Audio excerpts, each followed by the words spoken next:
Hi అండి. Welcome to మన తెలుగింటి రుచులు. ఇవాల్టి ఈ వీడియోలో కాకరకాయ పులుసు తయారీ విధానం చూపిస్తానండి. చాలామందికి కాకరకాయ అంటే ఇష్టం ఉండదు కదండి, కానీ ఆరోగ్యానికి అయితే చాలా మంచిది. ఈ కాకరకాయ పులుసు నేను చెప్పిన విధంగా ట్రై చేయండి, చాలా రుచిగా ఉంటుందండి. అస్సలు చేదు లేకుండా అయితే ఉండదండి, కొంచెం లైట్గా చేదు అని ఉంటుంది.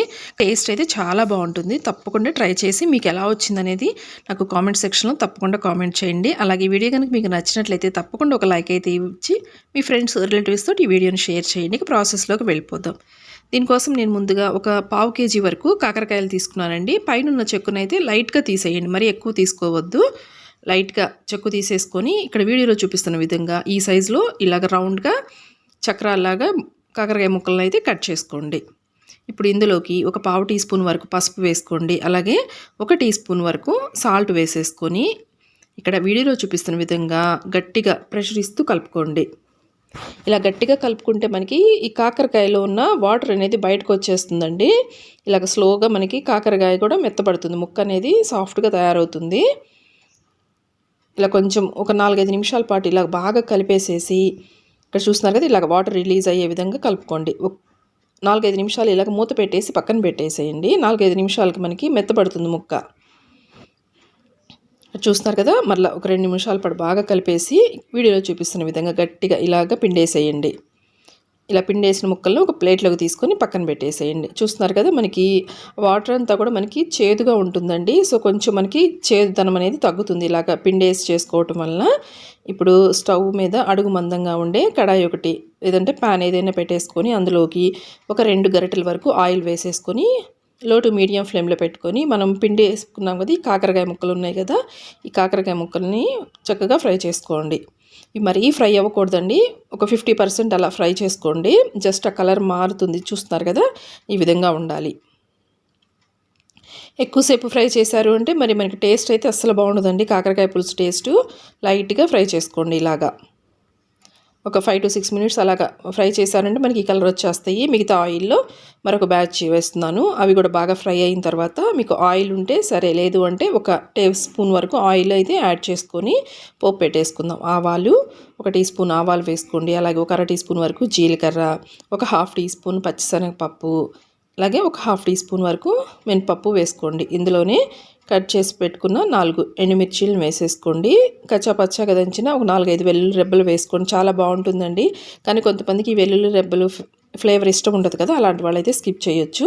నెక్స్ట్ ఇందులోకి ఇంగువ వేసుకోండి. ఇంగువనైతే అసలు స్కిప్ చేయొద్దండి, పులుసు కూరలకి ఇంగువ చాలా బాగుంటుంది ఫ్లేవరు. అవి బాగా ఫ్రై అయిన తర్వాత ఒక మీడియం సైజు ఉల్లిపాయని ఈ విధంగా చిన్న చిన్నగా కట్ చేసుకొని వేసేసుకోండి. వాటితో పాటుగా కొన్ని కరివేపాకు రెమ్మలు కూడా వేసేసుకోండి. ఇలా వేసేసుకున్న తర్వాత ఈ ఉల్లిపాయలు కొంచెం మనకి ట్రాన్స్పరెంట్గా అయ్యేంత వరకు ఫ్రై చేసుకోండి. నెక్స్ట్ ఇందులోకి మీడియం సైజు టమాటా ఒకటి తీసుకున్నాను, చిన్నగా కట్ చేసుకుని బాగా చిన్న చిన్న ముక్కలుగా. అలాగే ఒక 3 పచ్చిమిర్చీలను కూడా వేసుకున్నాను, సన్నగా పొడవుగా కట్ చేసుకుని. ఇందులోకి ఒక పావు టీ స్పూన్ పసుపు, అలాగే పులుసుకు సరిపడా సాల్ట్ వేసేసుకొని టమాటోస్ని అయితే మెత్తగా మగ్గించేసుకోవాలి. బాగా సాఫ్ట్గా అయిపోవాలండి టమాటోస్. ఇలాగ సాఫ్ట్గా అయిన తర్వాత ఇందులోకి మనం ఫ్రై చేసుకున్నాం కదా, ఈ కాకరకాయ ముక్కలన్నిటిని కూడా వేసేసుకోండి. ఈ కాకరకాయ ముక్కలతో పాటుగా ఒక 2 టీ స్పూన్స్ కారపొడి, అలాగే 1 టీ స్పూన్ వరకు ధనియాల పొడి వేసుకొని ఇలా వేసేసుకొని వీటిని మరొక 2 నిమిషాల పాటు ఈ విధంగా కలుపుకుంటూ ఫ్రై చేసుకోవాలండి. దీనికి మూత పెట్టేసి మరొక 2 నిమిషాల పాటు లో ఫ్లేమ్లో మగ్గించుకోవాలి. ఆ ఫ్లేవర్స్ అన్నీ చక్కగా పడతాయండి. ఇలాగా మనం మూత పెట్టేసి మగ్గించుకుంటే ఇలాగ చక్కగా ఒక 2-3 నిమిషాలు ఇలా మగ్గించేసుకున్న తర్వాత ఇందులోకి చింతపండు పులుసుని వేసుకోవాలి. చింతపండు పులుసు అయితే మనం తీసుకున్న పావు కేజీ ముక్కలకి కొంచెం మీడియం సైజు చింతపండునైతే కొంచెం నానబెట్టేసుకొని ఈ విధంగా పులుసులాగా రెడీ చేసుకొని పక్కన పెట్టేసేయండి. పులుపు ఎక్కువైనా బాగుండదు, అలాగని తక్కువైనా కూడా బాగుండదండి. మీరు చూసి అయితే వేసుకోండి, అవసరమైతే మరి కొంచెం యాడ్ చేసుకోవచ్చు తర్వాత టేస్ట్ చూసి.